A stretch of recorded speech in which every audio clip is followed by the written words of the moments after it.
Irmandade Ariana, conhecida como A Marca, o AB, Alice Baker ou One Two, é uma quadrilha neonazi de supremacia branca e crime organizado dos Estados Unidos. Tem aproximadamente 20 mil membros, sejam eles presos ou na ativa. O FBI revelou que, apesar de representarem menos de 0,1% da população carcerária, estão por trás de cerca de 20% das execuções do sistema federal. Mexem também com narcotráfico, extorsão, violência sexual carcerária e prostituição. Considerada a mais antiga e notória gangue de prisão racista dos Estados Unidos, é repleta de histórias pesadas. No vídeo de hoje, vamos detalhar essas histórias.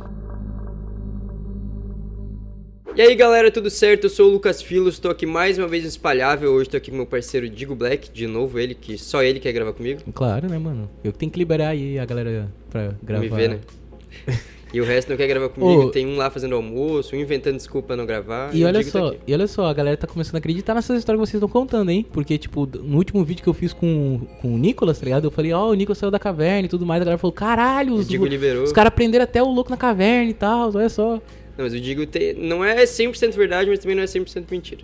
Mas então, pra gente não se enrolar mais aqui, qual que é a meta de likes pro vídeo? Meta de like hoje eu quero 1064 likes. 1064 likes, então, espero que vocês ajudem a gente aí também. Se você não é inscrito no canal, se inscreve também, deixa o like, comenta aqui também que sempre ajuda bastante. E agora vamos pro vídeo. Então, a Irmandade Ariana teria sido criada lá em 1964 por um grupo de motociclistas presos na penitenciária de San Quentin. O objetivo deles na época era criar uma disputa com os presidiários negros, inclusive no mesmo momento alguns estavam formando o Black Guerrilla Family. E é importante a gente ressaltar aqui que naquela época, no sistema carcerário dos Estados Unidos, os negros eram divididos dos brancos. Então não tinha ali uma prisão como é hoje em dia, né, que fica todas as pessoas misturadas, digamos assim, e na época então tinha essa divisão, essa segregação até dentro das prisões. E essa guerrilha black, inclusive, ela se criou por causa disso, por causa que os negros eram muito violentados dentro das prisões, né, então eles se juntaram e fizeram uma gangue pra poder se defender, muita coisa surgiu por conta dessa lei, né, que então dividia eles, né, ou então dessa segregação que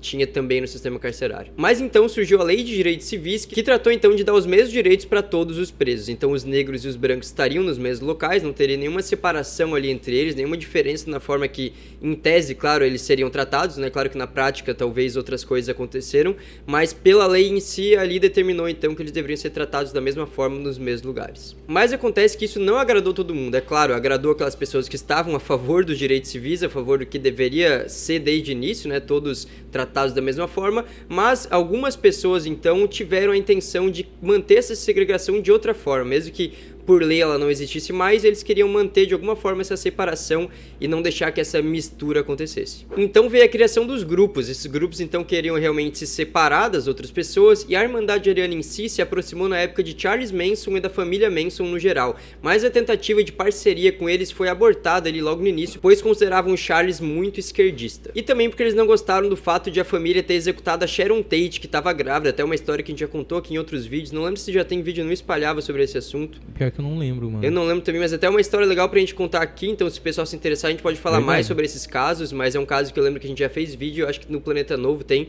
falando bastante sobre esse caso. É um caso bem interessante, então comenta aí se você quer saber mais que a gente faz vídeo aqui também. Mas então o grupo, a Irmandade Ariana, continuava ali fazendo execuções dentro das prisões, execuções contra os negros. Então eles conseguiam, de certa forma, manter o objetivo deles, que era segregar realmente as pessoas, e estavam tirando a vida de negros dentro das prisões. Teve um caso específico que aconteceu lá em Marion, quando em 1981, dois membros do grupo, no caso Thomas Silverstein e o Clayton Fontaine, executaram o presidiário Robert Chappell em estrangulamento na cela dele. E esse caso chamou atenção porque ele realmente foi bem pesado. Essa dupla então também executou um amigo do Chappell com 67 facadas, então foi realmente muita coisa, não eram crimes só o fato de tirar a vida da pessoa, mas também a forma que eles... A forma brutal, né? A brutalidade desses crimes, então esse foi um caso que eles executaram o Chappell e também um amigo dele com 67 facadas.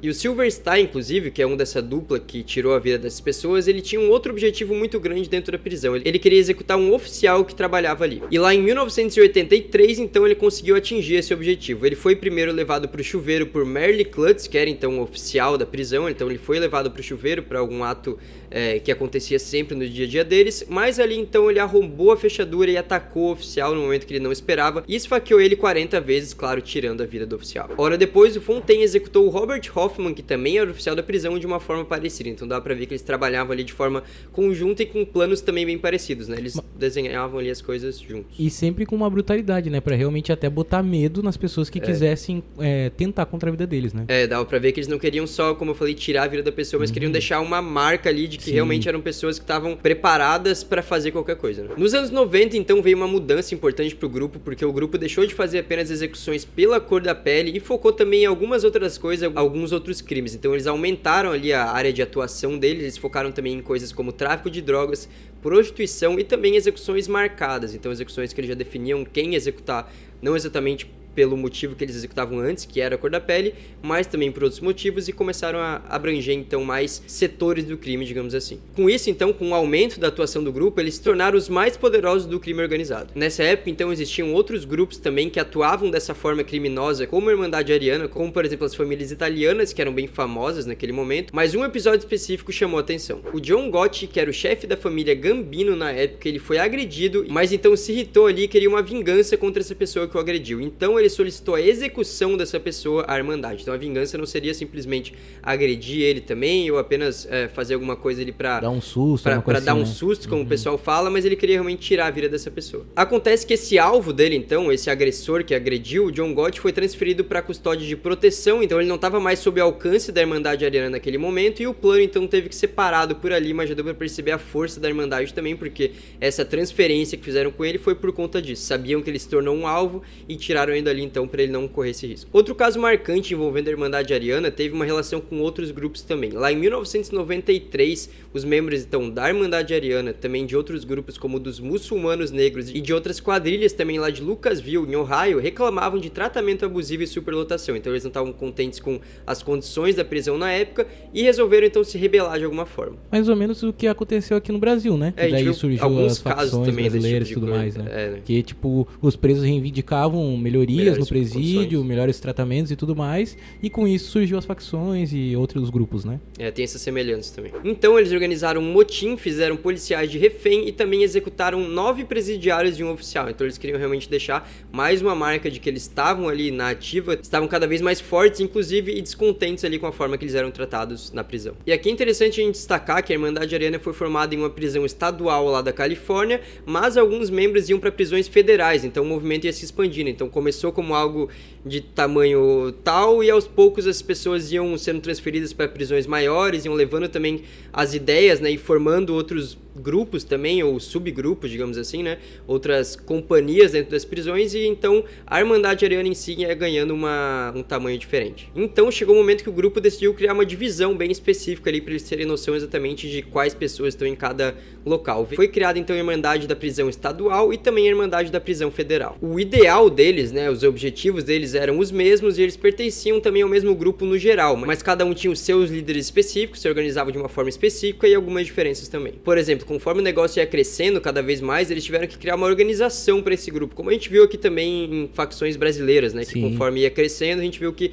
ia se tornando um negócio que não era mais um pequeno grupo de cometer alguns crimes, né? Se torna não era só mais uma organização. Tipo, 1, 2, 3 líderes. Tinha líder de região, tinha líder de facção. Setores, a pessoa especialista nisso, que era designada para cada coisa. Então fizeram isso também na Irmandade Ariana. Criaram um conselho de 12 membros, supervisionado por uma comissão de 3 membros, e esses membros, eles eram condenados até certo ponto, mas a tarefa deles sempre foi difícil, já que muitos já cumpriam penas pesadas até de prisão perpétua. Com isso, então, a saída que as autoridades encontraram em alguns momentos foi tentar a pena de morte para eles, mas não tiveram sucesso com isso. Pô, imagina o desespero da polícia vendo que os caras mesmo presos, a gangue tava crescendo, a quadrilha tava crescendo, o grupo tava se tornando maior. Então, tipo, como é que eles iam frear aquilo, tá ligado? E até pessoas que tinham prisão perpétua, então eram pessoas que já tinham penas muito pesadas e lá dentro estavam, mesmo assim, já causando ainda mais danos, né? Mais caos pro sistema em si. Por exemplo, lá em 2002, 29 líderes do grupo foram presos mesmo dentro das prisões, então eles foram detidos novamente, digamos assim, né? Porque cometeram outros crimes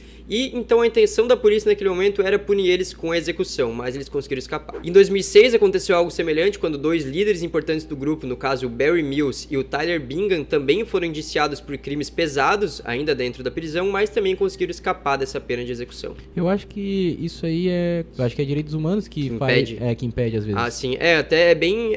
a pena de morte existe nos Estados Unidos, né, em alguns estados, sim, mas é bem difícil acontecer. Até, inclusive, nesse ano, se não me engano, algumas semanas aconteceu um caso de um crime que tinha sido definido, já determinada a pena lá, acho que em 2001, enfim, há muito tempo, e agora que foi executado. Então é bem difícil acontecer, né? Porque entram vários recursos, entram várias questões de direitos humanos, mas de vez em quando acontece. E querendo ou não, tem bastante gente na fila, né, mano? Tem, tipo, é muito caso, né? Acho que tem até um seriado um documentário na Netflix que fala, acho que é Fila da Morte, uma coisa assim, tá ligado? Tem muita gente que tá, tipo, 20, 30 anos lá esperando ainda. Às vezes a pessoa não passa por isso, mesmo sendo determinado que ela passaria, né? Só que no caso deles, então, que a gente citou aqui, eles foram enviados para a penitenciária administrativa da prisão máxima dos Estados Unidos em prisão perpétua. Então mudaram ali a pena que era pesada da pena de execução, passaram para prisão perpétua. Perpétua é quase o cara vai ficar pro resto da vida lá, né? É meio que não viver, mas vivendo, né? Tipo, não viver mais em sociedade, né? Porque não viver em sociedade, né? Porque ele vai estar lá, né? Claro que é muito mais brando do que tirar a vida da pessoa, mas ela também não vai ter possibilidade de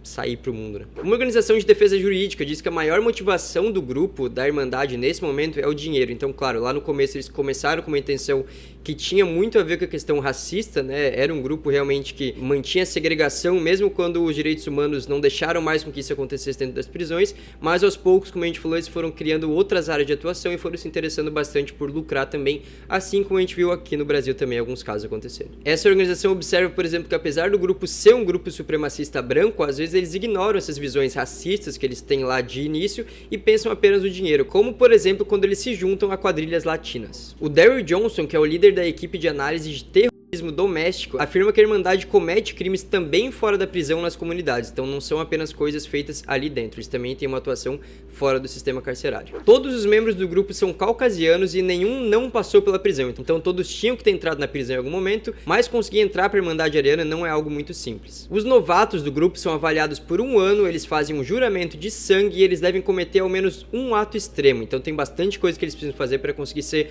aceitos no grupo. Esse ato extremo, por exemplo, pode ser algo como agredir um oficial de prisão ou então executar um presidiário. Há relatos também que às vezes exigem que os interessados executem um negro ou um hispânico para conseguir entrar, então mantendo essa linha racista que teve lá no início do grupo. Todos também recebem alguns materiais, como por exemplo o Mein Kampf, que é o livro famoso lá do bigodinho alemão, A Arte da Guerra do Sun Tzu e O Príncipe do Maquiavel. Dentro da prisão, alguns dos crimes que eles cometem são de prostituição, extorsão, tráfico de drogas e também jogos de azar, e já fora da prisão, atos como execuções por aluguel, tráfico de armas, falsificação e roubo de identidade, fabricação de metanfetamina e venda de heroína são alguns exemplos do que eles fazem. Os membros do grupo se identificam de várias formas, como tatuagens com alguns símbolos, como por exemplo iniciais AB, o 666 e inclusive a suástica. Um membro do grupo inclusive já se pronunciou sobre a Irmandade. Ele disse o seguinte: o importante é a brutalidade. Os mais violentos são os mais respeitados. A única inteligência necessária é de como conseguir drogas. Fora isso, é só uma questão de músculos. As pessoas se juntam a gangues porque querem ser parte de alguma coisa, ou porque são muito fracos para se defender sozinhos. Uma análise profunda da revista Slate considerou a Irmandade como o seguinte: mais flexível que outras quadrilhas de supremacia branca, levando em conta que seus objetivos relacionados ao crime normalmente prevalecem sobre a ideologia. Mas é claro que na raiz de tudo isso, desde o início, como a gente citou aqui pra vocês no começo,